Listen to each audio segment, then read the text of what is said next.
A partir de agora, pela Rádio Brasil Espírita, Causos e Contos Espíritas. Apresentação Roberta Zagueto.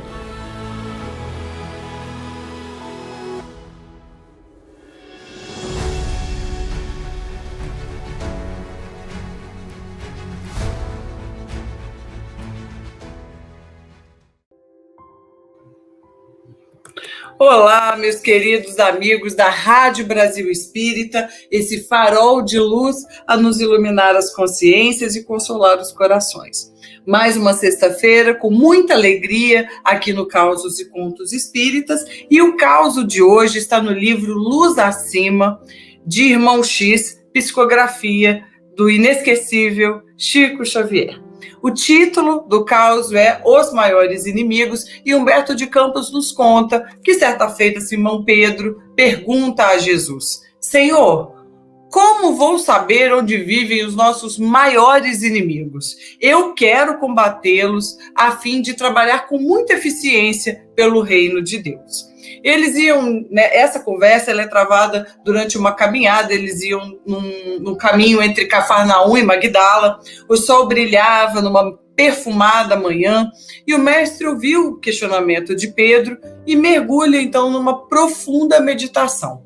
Mas Pedro insiste, e aí Jesus então com benevolência responde: a experiência tudo revela no momento certo.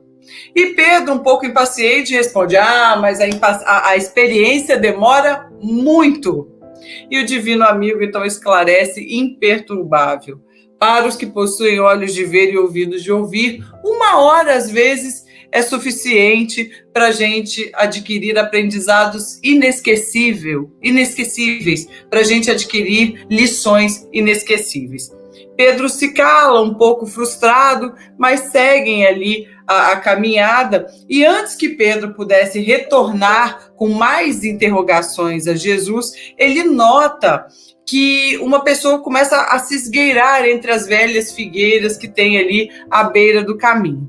O apóstolo, quando percebe essa presença, fica pálido, pede para Jesus interromper a caminhada, porque ele acredita ser um fariseu que deseja assassinar Jesus.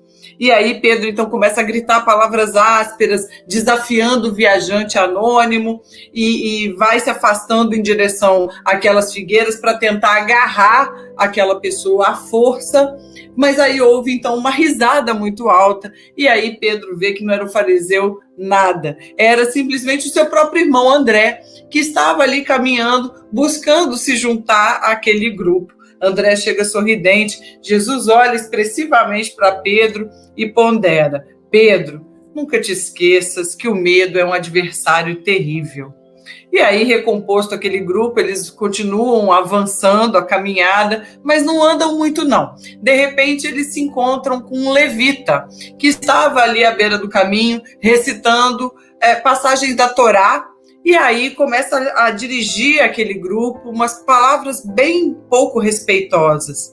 Simão se incha de cólera na mesma hora, reage, discute com o levita, passando bem longe das noções de tolerância fraterna. Ele grita tanto, ele fica tão bravo, que o levita foge com medo do Pedro.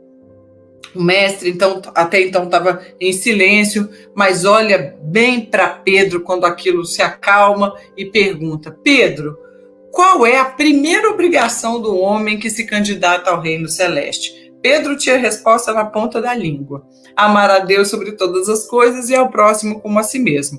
E aí Jesus, então, induz Pedro à reflexão, fazendo a seguinte pergunta: você acha que agiu de acordo com essa regra sublime nesse conflito que a gente vivenciou aqui agora?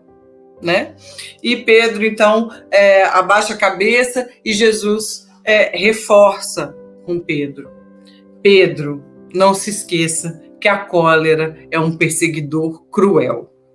Mais alguns passos à frente, eles encontram um homem chamado Teofrasto. É um judeu grego, dado à venda de perfumes, e esse homem ele informa que um homem chamado Zecônias, que era um leproso que tinha sido curado por Jesus, foi para Jerusalém e, quando chegou lá, acusava Jesus com falsas alegações.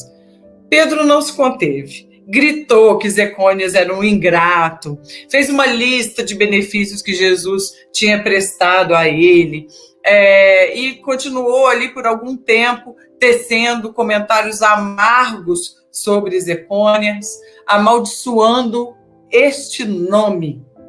Terminado o discurso de Pedro, Jesus pergunta: Pedro, quantas vezes a gente deve perdoar o nosso irmão? E Pedro responde: até 70 vezes 7. O amigo celeste, então, fica olhando para Pedro com muita calma e arremata: a dureza é um carrasco da alma. Não muito distante dali, após seguir a caminhada, eles cruzaram com um homem chamado Rufus Gracchus, que era um velho romano, semi-paralítico, que sorriu para eles desdenhoso do alto da liteira que era sustentada por escravos fortes. Pedro não deixou de perceber o gesto sarcástico e começa e fala então para Jesus nesse momento: eu queria mesmo era curar esse pecador impertinente, porque isso sim ia fazer o coração dele se dobrar para Deus. Jesus então passa a mão no ombro de Pedro e fala: por que a gente ia instituir a violência no mundo se o próprio Pai nunca se impôs a ninguém? E vendo a cara desapontada de Pedro, reforça: Pedro, a vaidade é um verdugo sutil. Daí, alguns minutos, eles param, então, numa modesta hospedaria para fazer um lanche ligeiro, e de um homem, essa hospedaria era de um homem que, inclusive, era seguidor das boas novas trazidas por Jesus. Mas à mesa ali, enquanto eles lanchavam, um certo homem chamado Zadias, liberto da Cesareia, se põe então a comentar os acontecimentos políticos que estavam acontecendo em Roma. E aí indicou alguns erros, alguns desmandos da corte imperial, e Simão então se entrega ali às reclamações, não é? Começa a falar mal de filósofos, de administradores, de artistas, faz comentários, apontamentos muito ferinos. Tibério, inclusive, foi invocado com impiedosas recriminações. Fim daquela animada palestra, Jesus chama Pedro num cantinho e pergunta se ele já tinha, por um acaso, estado em Roma, já que ele estava fazendo apontamentos tão contundentes. E Pedro responde rapidamente: nunca estive lá. E Jesus dá um sorriso e observa: nossa, porque você falou com tanta desenvoltura sobre o imperador, que eu achei até que você já tinha estado com ele pessoalmente, num ambiente privado, conversado com ele, porque você falou tão mal dele. E aí continua a reforçar com Pedro: esteja convicto, Pedro, de que a maledicência é um algoz terrível. O pescador de Cafarnaum, então, ficou em silêncio, desconcertado. O mestre ficou, então, contemplando a paisagem do lado de fora da hospedaria, olhou a posição do sol, como se ele estivesse querendo saber mais ou menos que hora que era, né, do dia, e então se voltou para o seu companheiro invigilante e acentuou bondoso: Pedro, há precisamente 1 hora você procurava situar o domicílio, o lugar onde estão os nossos maiores inimigos, os nossos maiores adversários. De lá para cá, apareceram 5 entre nós: o medo, a cólera, a dureza, a vaidade, a maledicência. Como você pode ver, os nossos piores inimigos moram no nosso próprio coração. E sorrindo, Jesus finaliza: dentro de nós mesmos será travada a guerra maior. Mais uma vez, isso está no livro Luz Acima, obra mediúnica psicografada por Chico Xavier, e é uma obra de autoria de Irmão X. Os nossos maiores inimigos não estão nos outros, estão em nós mesmos e é dentro de nós que nós devemos travar a batalha para poder transmutar esses sentimentos menores, esses sentimentos inferiores em simplesmente amor. Até a próxima sexta-feira. Foi uma alegria estar aqui com vocês. Beijo, boa semana.